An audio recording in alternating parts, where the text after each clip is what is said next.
Oi pessoal, tudo bem? Bom, hoje nosso bate-papo aqui é sobre plano profissional, ou professional plan, né, como a gente ouve por aí. Primeiro, vamos tentar entender de fato o que significa ou qual o propósito do plano profissional no seu pleito imigratório, né? Que eu posso dizer que com esse documento é que você vai mostrar ou demonstrar, né, o seu valor de interesse nacional. Então, para demonstrar que o seu campo de atuação possui esse valor, você pode usar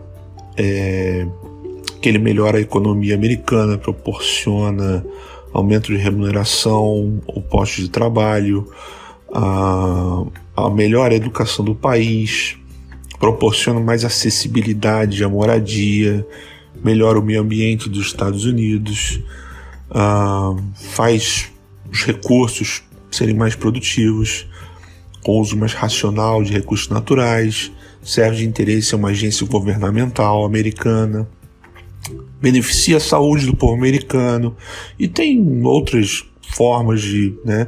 Mas essas foram as que mais comuns nos meus estudos e pesquisas e até pela minha própria experiência no tema na época quando eu apliquei. Então, não é apenas só mostrar o que eu fiz e como eu cheguei até aqui, né? Não é bem assim. O que você fez, quem você é e por quem você for reconhecido, suas realizações vão lhe proporcionar, né, o pleito para o EB2. Você vai se qualificar para esse visto, que é a primeira etapa dessa jornada. Agora você tem que mostrar que vale a pena para o povo americano que você dispense o Labor Certification, né, que você possa ter um waiver, né, ou uma renúncia na tradução, e mostre que com um valor você vai atender a uma das condições que eu citei anteriormente, né? Você tem esse valor que faça cobrir aquelas condições. Vamos lembrar os três fatores que são considerados, né, para determinar se um estrangeiro vai beneficiar substancialmente os interesses nacionais dos Estados Unidos, tá? O primeiro deles é que o esforço proposto pelo candidato tem que ter um mérito substancial e importância nacional. O segundo é que o candidato está bem posicionado para fazer avançar o empreendimento proposto.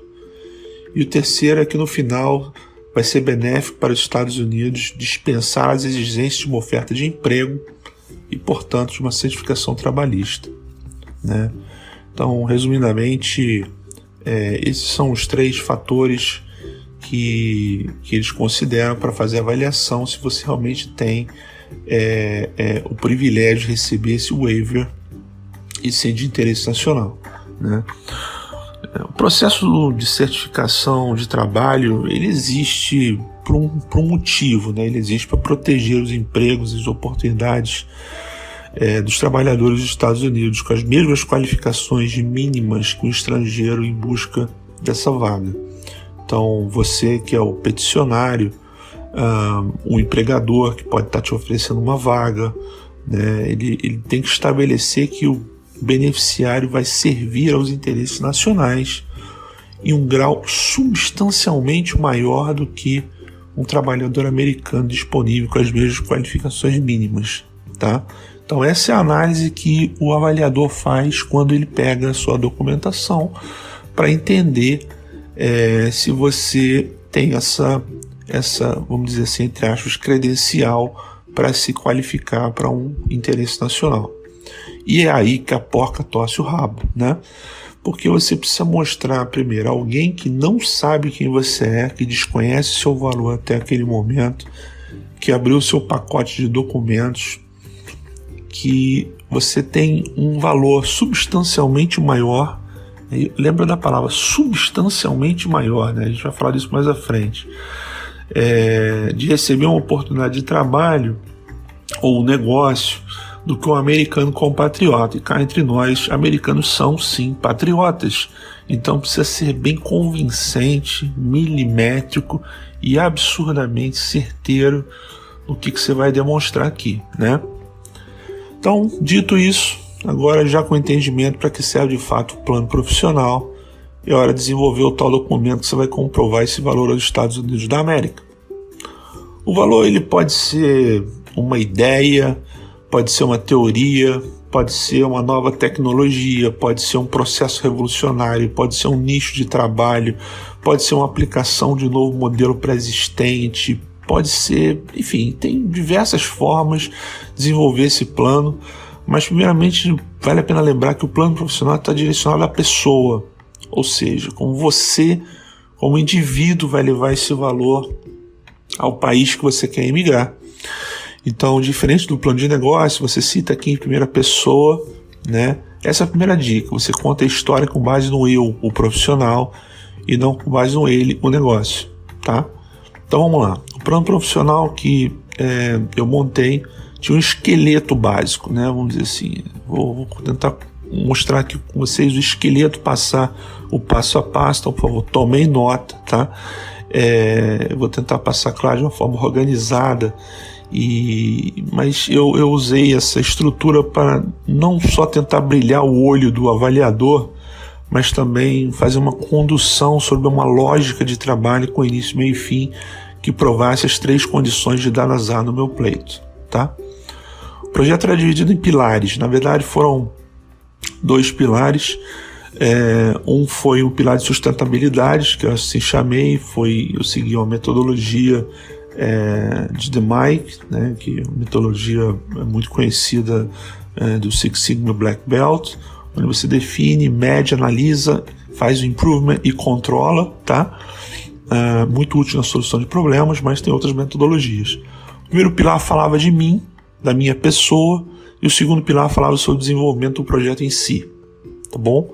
Então, o pilar número 1, né, eu chamei de Academic Qualifications and Professional Background. Ele tinha 5 páginas, né? Então ele falava sobre o Professional Experience, falava sobre minha experiência profissional, as principais posições, falava sobre os resultados profissionais, sempre colocando linha do tempo, tá, gente? Sempre colocando quando aconteceu, onde aconteceu, né? Referências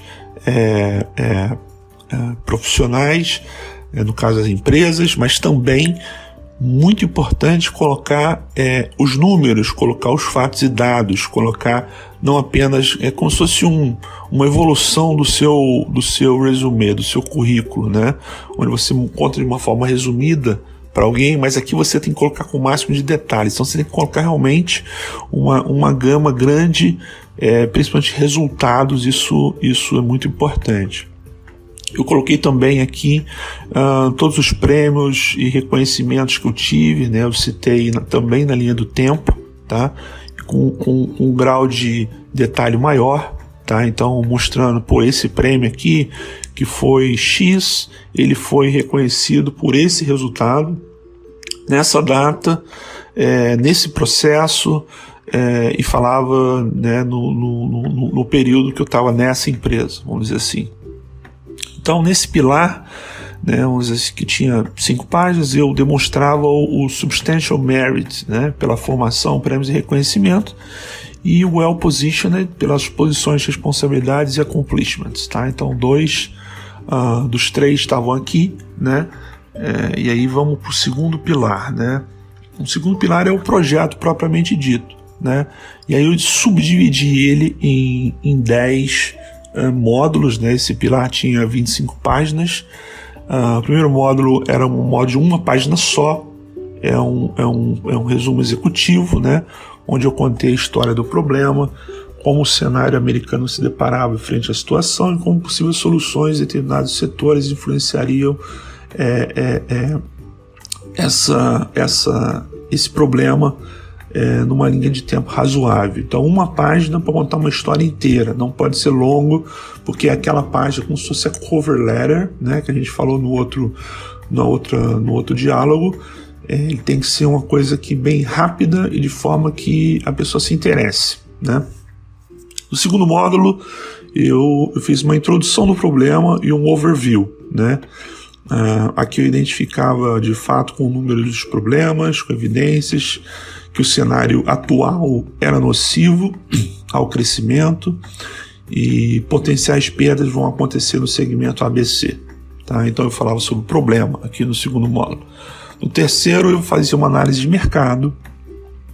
Aqui eu demonstrava através de pesquisas que eu fiz que o crescimento de mercado americano com o tempo ia estar sendo diretamente afetado, impactado com o problema existente. Então eu demonstrava que tratando desse problema seria benéfico para as empresas americanas e consequentemente para a economia. Tá? Então abri aqui um pouco números do mercado na projeção de 10 anos e tentava citar também exemplos de empresas nesse mercado, como é que elas estariam crescendo. No quarto módulo eu falava do assessment de benefits, quer dizer, quais eram os benefícios, né, descrevendo detalhadamente esses para aquele problema, já analisando sobre a ótica da solução aqui, quer dizer, eu falava do problema, falei do mercado, agora já estou falando da solução, medindo possíveis impactos de como fechar o gap e de fato mostrar onde, de uma forma detalhada aqui, né, o problema seria tratado. No quinto eu falava de custo, então aqui eu mostrava o resultado financeiro do problema sendo resolvido, né, o benefício do custo na realidade. Então no anterior eu falava do benefício, aqui eu mostrava com números, né, e coloquei uma timeline também com os montantes de oportunidades e benefícios que o modelo da solução ia propor, né, e aqui eu também citava o fato de ser benéfico para os Estados Unidos, né, e não precisar, no caso da permissão de trabalho, visto que esse processo podia levar, né, alguns anos, né, então é importante dizer que seria interessante já começasse a fazer isso logo para não perder tempo e já realmente tratar o problema. Né? Então aqui eu já citava dentro do projeto mais uma das condições, das 3 condições do DASA. No sexto eu fiz o Reasons Why, né? Eu usei dados de empresas disponíveis na internet para simular, né? E linkei esses dados no final do documento. Então mostrei por que as tais empresas poderiam se beneficiar, como é que elas poderiam efetivamente viabilizar soluções. Usei dados de 2 empresas que eu havia aplicado a vagas, né? Então eu não tinha conseguido ainda grincar porque eu não tinha a condição imigratória, e também uma delas tinha me respondido que quando eu chegasse aos Estados Unidos eu podia procurá-las. Então aqui eu também abri a porta para que o avaliador linkasse a solução de uma oferta de um problema aos Estados Unidos com a possibilidade que já tinha acontecido no passado, né? Mostrei também razões de sustentabilidade no tempo, no resultado econômico da empresa, né? Uma informação também pública. Tudo aqui é informação que a gente usou, no caso disponível, né? Ninguém pegou aqui informação que seja intrínseca da empresa, tá? Tudo aqui foi realmente pesquisas onde esses dados estão disponíveis, eu apenas organizei de uma forma para mostrar as razões que isso seria benéfico já com o cenário real e não mais teórico. Tá? Número 7, o Finance Needs, né, quer dizer, investimentos financeiros para esse projeto. No caso, era um investimento baixo, não tinha muito investimento. Eu mostrava a necessidade para a criação do modelo, é um modelo matemático, né, de previsão. Basicamente ativos, alguns ativos e investimento de baixo custo. Então montei uma tabela mostrando o que eu precisava para investir, né, essa solução. No número 8, né, era a metodologia. Aqui é a hora de mostrar o detalhe da teoria. Então eu mostrei com alto grau de detalhe as fórmulas e a metodologia de compilação do modelo, mostrando detalhes dos inputs, dos cálculos, dos outputs, com descrição numérica e todo o sequenciamento utilizado para chegar na solução.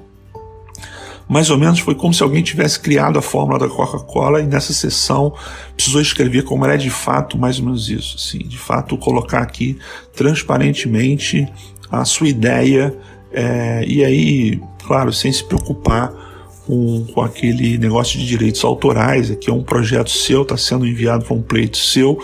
eu acho que tem toda a segurança de que ninguém vai ficar publicando essa sua ideia na internet para que outras pessoas possam de fato copiá-la, tá bom? No 9º bloco eu fiz um live model running, quer dizer, eu peguei o modelo e coloquei ele para rodar numa empresa real, né, com dados e simulações. E aí eu gerei um link, coloquei esse link disponível na internet, caso o avaliador queira ver isso rodando de uma maneira online, e fiz também, adicionei fotos e imagens nas páginas dessa sessão, né, e fiz uma descrição de como usar passo a passo, mais ou menos um manual de utilização da ferramenta, né, com umas fotos dos resultados finais. E no último bloco eu fiz as conclusões, né, colocando 1 ou 2 riscos de implementação. Afinal de contas, falar só bem pode parecer soberba, né? Então eu coloquei 1 ou 2 riscos, né, de problemas que poderiam acontecer, né? Mostrei as fontes de pesquisa, os links dos sites que eu usei, os livros que eu referi e também documentos técnicos que me ajudaram a desenvolver um modelo, né? E por fim eu coloquei uma página com as 50 maiores empresas dos Estados Unidos no segmento, né? E em caso de aplicação do modelo, qual que seria o range de benefício alcançado, né? E finalizei com um número que foi bem grande em dólares de oportunidade, e aqui eu demonstrava novamente o fato de que se eu fosse privilegiado, e eu usei essa palavra privilégio, né, de novo, é um privilégio, não é um direito, tá? O green card, ele é um privilégio, não é um direito, com o National Interest Waiver. Esse tempo que eu economizaria por não ter de fazer o Label Certification seria benéfico para os Estados Unidos, e também complementava com o interesse nacional pelo fato das empresas que eu pesquisei serem de âmbito nacional. Então, esse foi o Professional Plan que eu montei, né? Quer dizer, tentando de novo seguir a ótica de uma ideia, com uma explicação clara e detalhada e organizada, mas citando sempre, né, as 3 condições do National Interest Waiver, para de forma que fique claro, à medida que a pessoa for lendo, ela entenda que você está se adequando sim àquilo que foi solicitado, tá? E por fim aqui eu queria só falar algumas coisas importantes sobre o Professional Plan, tá? Acho que vale a pena a gente compartilhar aqui alguns tópicos que eu acho são bem relevantes. Primeiro, quando você for criar o Professional Plan, sempre se lembra de que o avaliador não tem um conhecimento técnico da sua área de atuação. Então a forma de escrever é fundamental. Não adianta você escrever de uma forma com palavras ou com termos que, para a pessoa que está lendo, né, ela não vai conseguir efetivamente ter aquela clareza que quando você está lendo, né? Aí eu vou no segundo tópico para você fazer a segunda dica, para você fazer teste de entendimento. Pede para uma pessoa conhecida para ler o seu projeto e fazer opinar, né? Mas não avaliar, opina e pergunta se ficou claro, se ela entendeu o início, meio e fim, se está lógica a estrutura, se de fato aquilo ela conseguiu ter uma clareza do projeto ou da ideia que você está tendo, tá bom? Usa imagens e gráficos para compor, mas tenta simplificar ao máximo. Não deixa o visual ser mais importante que o conteúdo, né? Se limita a página com fundo branco e no máximo 1 ou 2 imagens em folhas intercaladas. Não fica colocando imagem em todas as folhas, né? Eu acho que isso às vezes complica muito e atrapalha a leitura, né? De novo, é uma leitura, são vários documentos, a pessoa está ali, ela vai ler, ela tem que criar uma lógica na cabeça dela. Tá? Mas então intercala de forma que as imagens não sejam mais importantes do que efetivamente o que está escrito ali. O plano profissional, ele é o X da questão sobre o seu valor de interesse nacional. Tá? Então não centraliza demais em um único ponto que vai inviabilizar depois uma flexibilidade entre empregadores. Resumo, né? Deixem aberto o possível que for para mostrar que a sua área de atuação não é um ponto preto em uma folha branca, mas uma folha branca com um ponto preto. Tá? Isso é importante, a percepção, né, e a inteligência que você coloca esse seu projeto, de maneira que você não se trave depois dentro de uma específica condição e depois você não consiga ter flexibilidade para para se movimentar dentro daquela tua área de atuação. E, por fim, o que eu sugiro é revisa o documento inúmeras vezes, estuda bastante, porque na entrevista você pode ser questionado, né, sobre, no meu caso eu fui, e você vai precisar explicar ao cônsul sobre o seu próprio projeto, suas próprias ideias, e vai ficar bem estranho se você não conseguir fazer isso, né? E não esqueça que é inglês, tá bom? Então, entender e estudar, às vezes pode parecer estranho, né? Você sabe que você escreveu, mas o tempo passa, né? Isso demora um tempinho, às vezes você não está tão preparado quanto na data que você criou, então é sempre importante você se atualizar, tá bom? Gente, é isso. Eu espero que possa ter ajudado vocês na ideia do plano profissional. Eu sempre recomendo a quem está aplicando escrever o seu próprio plano profissional, né? Compor as suas ideias, né? E desenvolver isso de uma maneira bem clara, mas por conta própria.